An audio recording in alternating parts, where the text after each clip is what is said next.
Hello everyone. सो हम इस sample paper को कंटिन्यू करेंगे।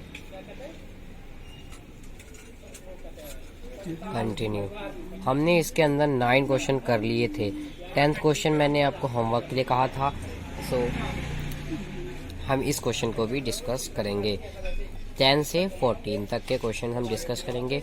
सो क्वेश्चंस है,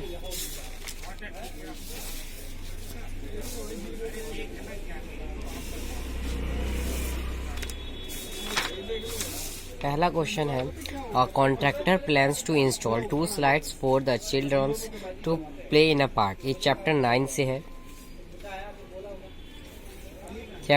से है। वो भी NCERT का ही है, किताब के अंदर का ही है।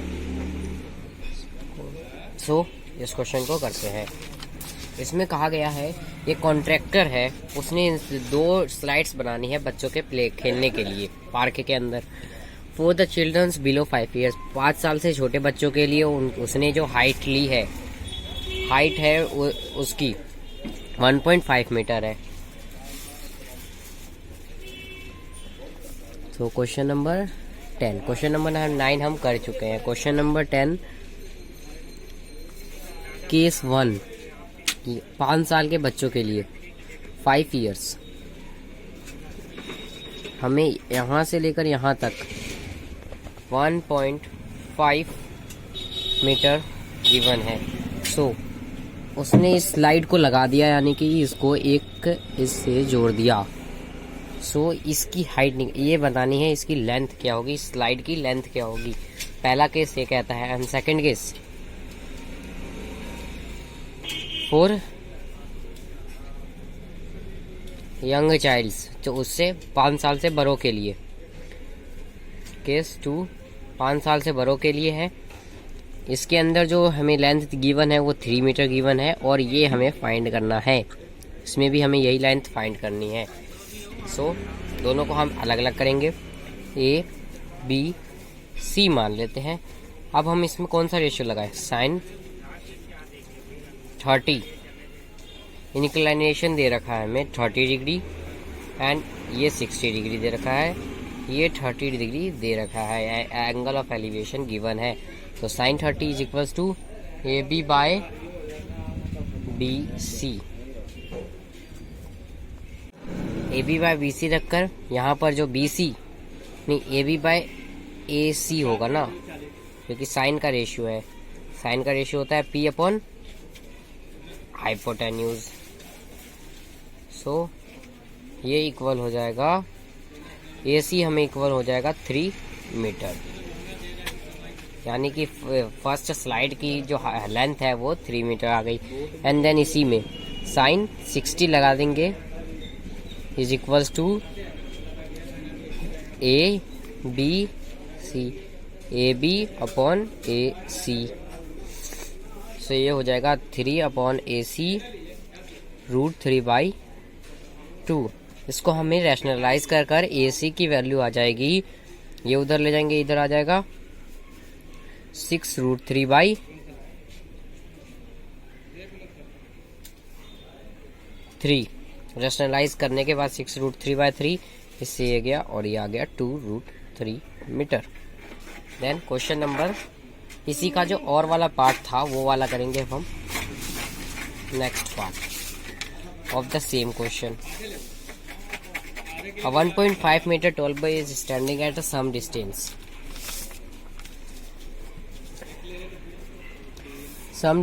from a 30 meter tall building। एक 1.5 मीटर का लड़का खड़ा है,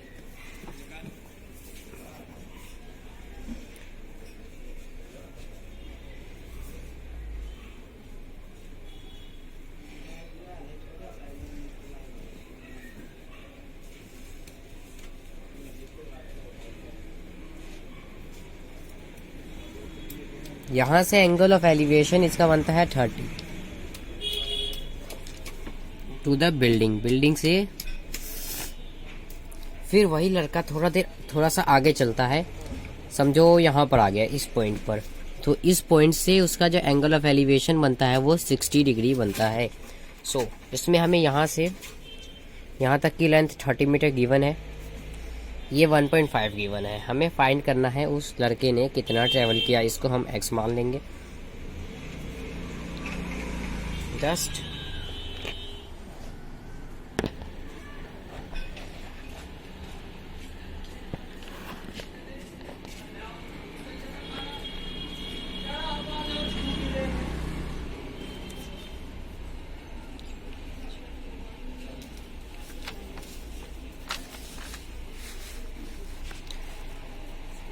तो ये फिगर बन गई हमें, इसको x मान लिया। ये यहाँ से यहाँ तक की लेंथ 28.5 हो जाएगी। 30 माइनस 1.5 28.5 सही है।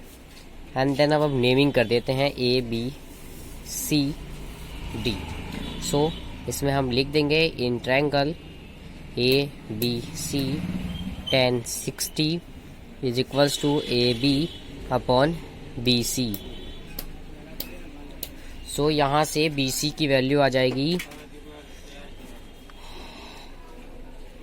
28.5 √3 बाई 3। रैशनलाइजिंग के बाद ये आ जाएगा, तो इससे ये कट जाएगा 9.5। So BC is equals to 9.5 √3 हो जाएगा। एंड देन इन ट्रायंगल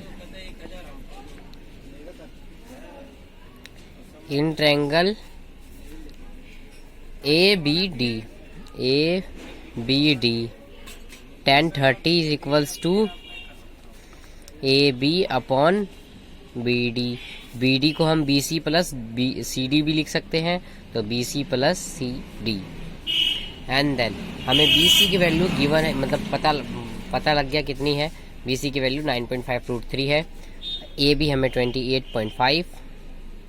अभी इसको ऐसे ही रहने देते हैं, BC प्लस CD। ये उधर चला जाएगा 1/√3, ये उधर BC plus CD is equals to 28.5 √3। अब BC की वैल्यू है 9.5 √3 plus CD is equals to 28.5 √3। तो यहाँ से CD की वैल्यू आ जाएगी 19 √3 metre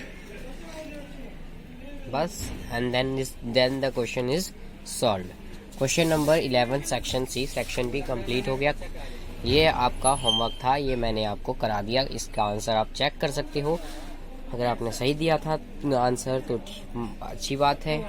so question number 11, a solid iron pole consist of a cylinder of height 220 meters 220 centimeter and the base of 4 centimeter which is surmounted by another cylinder of height 60 metre.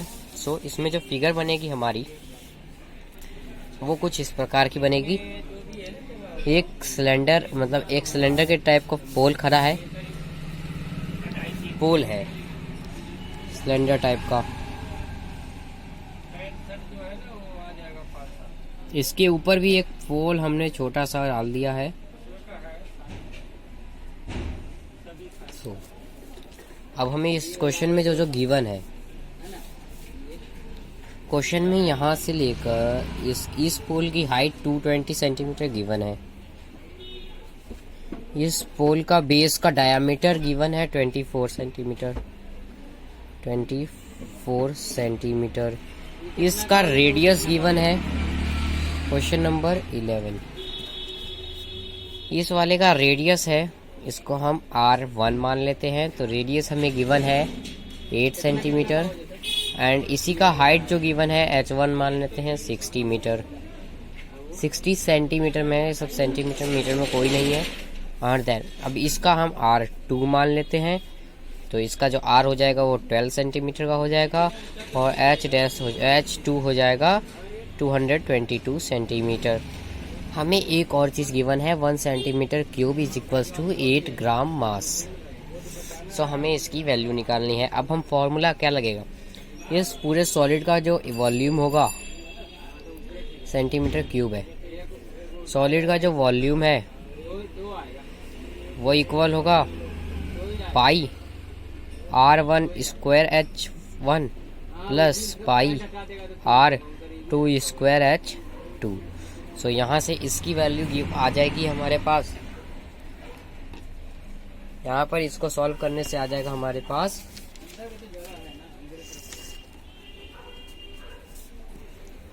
1,1,153.2.8 centimetre cube इसका volume आ गया।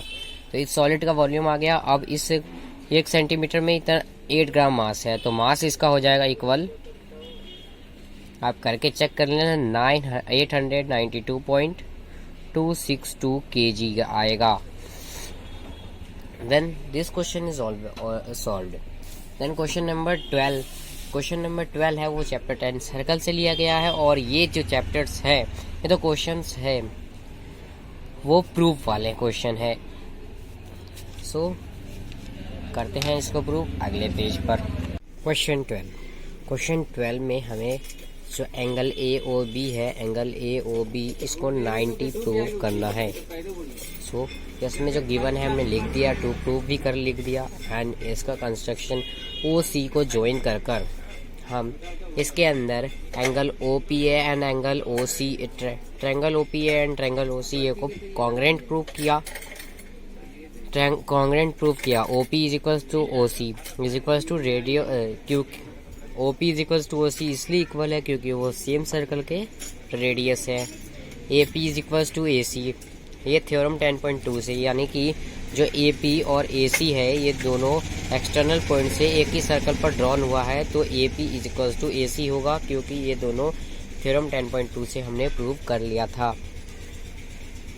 AO is equals to AO और AO दोनों same है, इसलिए AO is equals to AO हो जाएगा। इसमें हमने कंस्ट्रक्शन की है, OC को ज्वाइन किया है।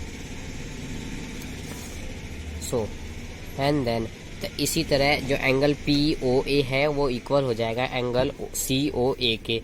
इसको हम इक्वेशन नंबर 1 मान लेंगे।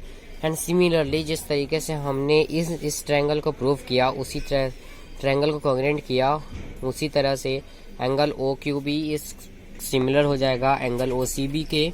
ट्रायंगल OQB ट्रायंगल OCB के कॉन्ग्रेंट हो जाएगा। एंड इक्वेशन नंबर 2 हमारी ये आ जाएगी, angle QOB is equals to angle COB। सो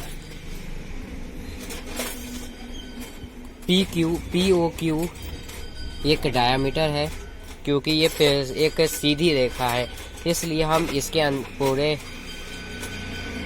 इस पर बने हर कोनों का योग जो होगा वो 180 डिग्री होगा, यानी कि sum of all angles on the same line on a line is equals to 180।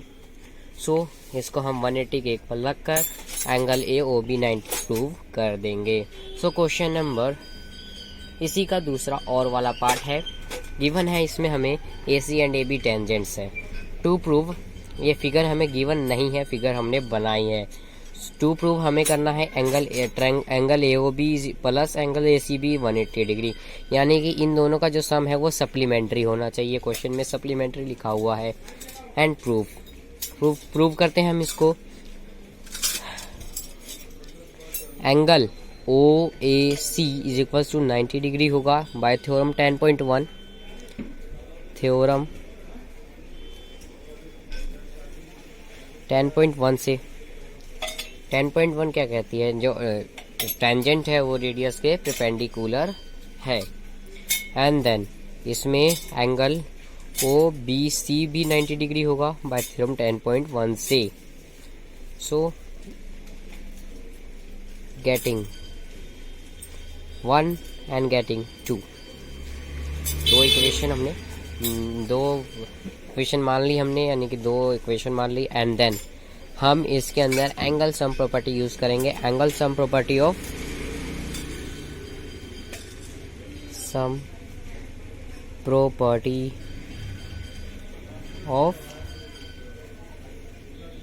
Quadrilateral.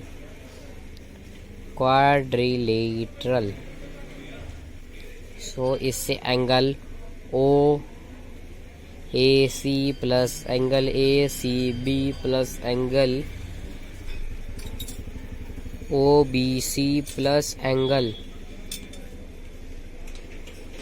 AOB is equal to 360 degree होता है। क्वाड्रिलेटरल के चारों कोनों का योग 360 डिग्री होता है। And then OAC plus OAC की वैल्यू हमने यहाँ 9 फ्रॉम 1 लिख देते हैं, from 1 and 2 90 plus angle ACB plus 90 plus angle AOB is equals to 360 degree. So angle ACB plus angle AOB is equals to 180 degree और supplementary proved. Hence proved. So अब इसके case study रह गए हैं. Case study हम अगली video में करेंगे. सो केस स्टडीज़ जो है वो हम अगली वीडियो में करेंगे. इससे कि अगर इन सभी क्वेश्चन में अगर आपको कोई भी डाउट हो तो मुझे कमेंट बॉक्स में कमेंट करिए. एंड देन अगर अभी तक वीडियो को सब्सक्राइब नहीं किया, चैनल को सब्सक्राइब नहीं किया है तो चैनल को सब्सक्राइब कर दे. बेल आइकन दबाना ना भूलें ताकि नोटिफिकेशन सबसे पहले आप तक पहुँचे.